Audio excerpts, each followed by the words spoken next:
It's really good. మీకు అందరికీ job opportunity వచ్చింది, అవునా?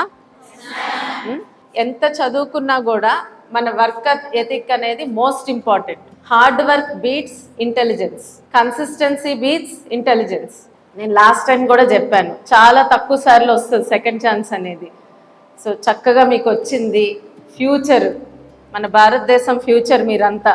ఇవాళ మెయిన్ నేను చెప్పాలనుకునేది, మీకు వచ్చిన శాలరీని మీరు ఎట్లా సేవ్ చేసుకుంటారు అనేది. సో లైఫ్లో ఒక 3 ఇష్యూస్ ప్రతి వాళ్ళకి ప్రాబ్లంగా అనిపిస్తాయి. ఆ 3 విషయాలు ఏంటి? ఫైనాన్షియల్. సో అంటే మనకి మెయిన్ అందరికన్నా ఆలోచించేది ఏంటంటే, మన లైఫ్కి ఏమన్నా అయితే మన మీద ఆధారపడిన వాళ్ళకి ఏంటి? ఫ్యామిలీ. మన సంపాదన ఆగిపోతే ఏంటి? రెండోది, ఎమర్జెన్సీస్ వచ్చినప్పుడు ఒక 6 నెలలు మీరు వర్క్కి వెళ్ళలేకపోయారు, అప్పుడు ఏం చేయాలి? తర్వాత హెల్త్ ఇష్యూస్. సో దానికేంటి? ఈ 3 మేజర్ ప్రాబ్లమ్స్. ఇప్పుడు 15,000 వస్తుంది అనుకుందాం చేతికి, అసలు ఎంత సేవ్ చేయాలి? 20% సేవ్ చేసుకుంటే మంచిది. ఎంత కష్టమైనా ఆడపిల్లలు నాకు తెలుసు బాగా చెయ్యాలి అనుకుంటే చేయగలుగుతారు.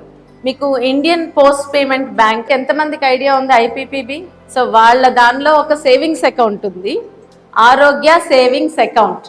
ఐ థింక్ ఇయర్లీ 150 రూపాయలు ఎంతో పే చేయాలి. హెల్త్కి ఆన్లైన్ కన్సల్టేషన్స్ ఫ్రీ. అట్లాగే మెడిసిన్స్ కావాలంటే 30% డిస్కౌంట్స్ ఉన్నాయి. తర్వాత మీరేం చేసుకోవాలి? మీ శాలరీకి 6 months ఎమర్జెన్సీ ఫండ్ ఒకటి తయారు చేసుకోవాలి.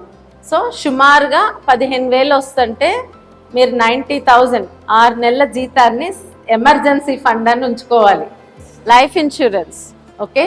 ఆ లైఫ్ ఇన్సూరెన్స్ కూడా పోస్టల్ డిపార్ట్మెంట్లోది ఒక మంచి లైఫ్ ఇన్సూరెన్స్ ఉంది. సంవత్సరానికి 800. పొరపాటున యాక్సిడెంట్ అయితే ఆల్మోస్ట్ 15 lakhs వరకు కవరేజ్ వస్తుంది, 10 to 15 lakhs.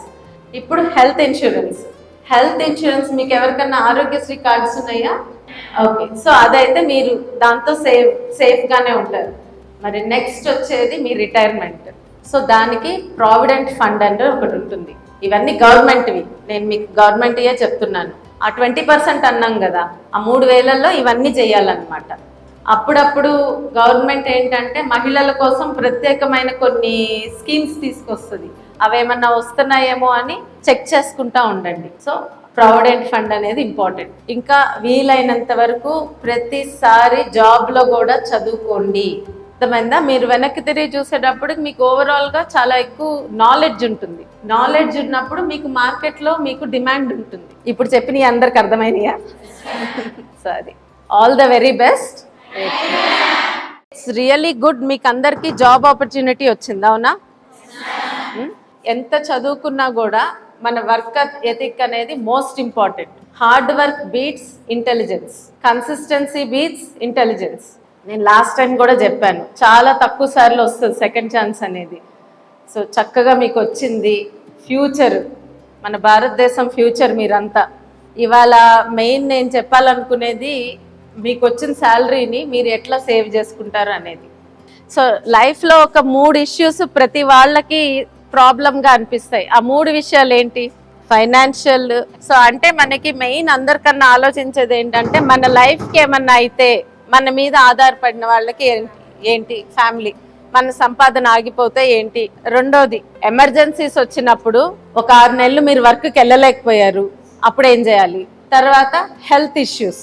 సో దానికేంటి? ఈ 3 మేజర్ ప్రాబ్లమ్స్. ఇప్పుడు 15,000 వస్తుంది అనుకుందాం చేతికి, అసలు ఎంత సేవ్ చేయాలి? 20% సేవ్ చేసుకుంటే మంచిది. ఎంత కష్టమైనా ఆడపిల్లలు నాకు తెలుసు బాగా చెయ్యాలి అనుకుంటే చేయగలుగుతారు. మీకు ఇండియన్ పోస్ట్ పేమెంట్ బ్యాంక్ ఎంతమందికి ఐడియా ఉంది? ఐపీపీబీ. సో వాళ్ళ దానిలో ఒక సేవింగ్స్ అకౌంట్ ఉంది, ఆరోగ్య savings account. I think yearly 150 రూపాయలు ఎంతో పే చేయాలి. హెల్త్కి ఆన్లైన్ కన్సల్టేషన్స్ ఫ్రీ. అట్లాగే మెడిసిన్స్ కావాలంటే 30% డిస్కౌంట్స్ ఉన్నాయి. తర్వాత మీరేం చేసుకోవాలి? మీ శాలరీకి 6 months ఎమర్జెన్సీ ఫండ్ ఒకటి తయారు చేసుకోవాలి. సో సుమారుగా 15,000 వస్తుంటే మీరు 90,000 6 నెలల జీతాన్ని ఎమర్జెన్సీ ఫండ్ అని ఉంచుకోవాలి. Life insurance, okay. ఆ లైఫ్ ఇన్సూరెన్స్ కూడా పోస్టల్ డిపార్ట్మెంట్లోది ఒక మంచి లైఫ్ ఇన్సూరెన్స్ ఉంది. సంవత్సరానికి 800. పొరపాటున యాక్సిడెంట్ అయితే ఆల్మోస్ట్ 15 lakhs వరకు కవరేజ్ వస్తుంది, 10 to 15 lakhs. ఇప్పుడు హెల్త్ ఇన్సూరెన్స్. హెల్త్ ఇన్సూరెన్స్ మీకు ఎవరికన్నా ఆరోగ్యశ్రీ కార్డ్స్ ఉన్నాయా? ఓకే, సో అదైతే మీరు దాంతో సేఫ్గానే ఉంటారు. మరి నెక్స్ట్ వచ్చేది మీ రిటైర్మెంట్. సో దానికి ప్రావిడెంట్ ఫండ్ అంటే ఒకటి ఉంటుంది. ఇవన్నీ గవర్నమెంట్వి, నేను మీకు గవర్నమెంట్యే చెప్తున్నాను. ఆ 20% అన్నాం కదా, ఆ 3,000లో ఇవన్నీ చేయాలన్నమాట. అప్పుడప్పుడు గవర్నమెంట్ ఏంటంటే మహిళల కోసం ప్రత్యేకమైన కొన్ని స్కీమ్స్ తీసుకొస్తుంది. అవేమన్నా వస్తున్నాయేమో అని చెక్ చేసుకుంటా ఉండండి. సో ప్రావిడెంట్ ఫండ్ అనేది ఇంపార్టెంట్. ఇంకా వీలైనంత వరకు ప్రతిసారి జాబ్లో కూడా చదువుకోండి. అర్థమైందా? మీరు వెనక్కి తిరిగి చూసేటప్పుడు మీకు ఓవరాల్గా చాలా ఎక్కువ నాలెడ్జ్ ఉంటుంది. నాలెడ్జ్ ఉన్నప్పుడు మీకు మార్కెట్లో మీకు డిమాండ్ ఉంటుంది. ఇప్పుడు చెప్పినవి అందరికి అర్థమైనయా? సో అది ఆల్ ద వెరీ బెస్ట్.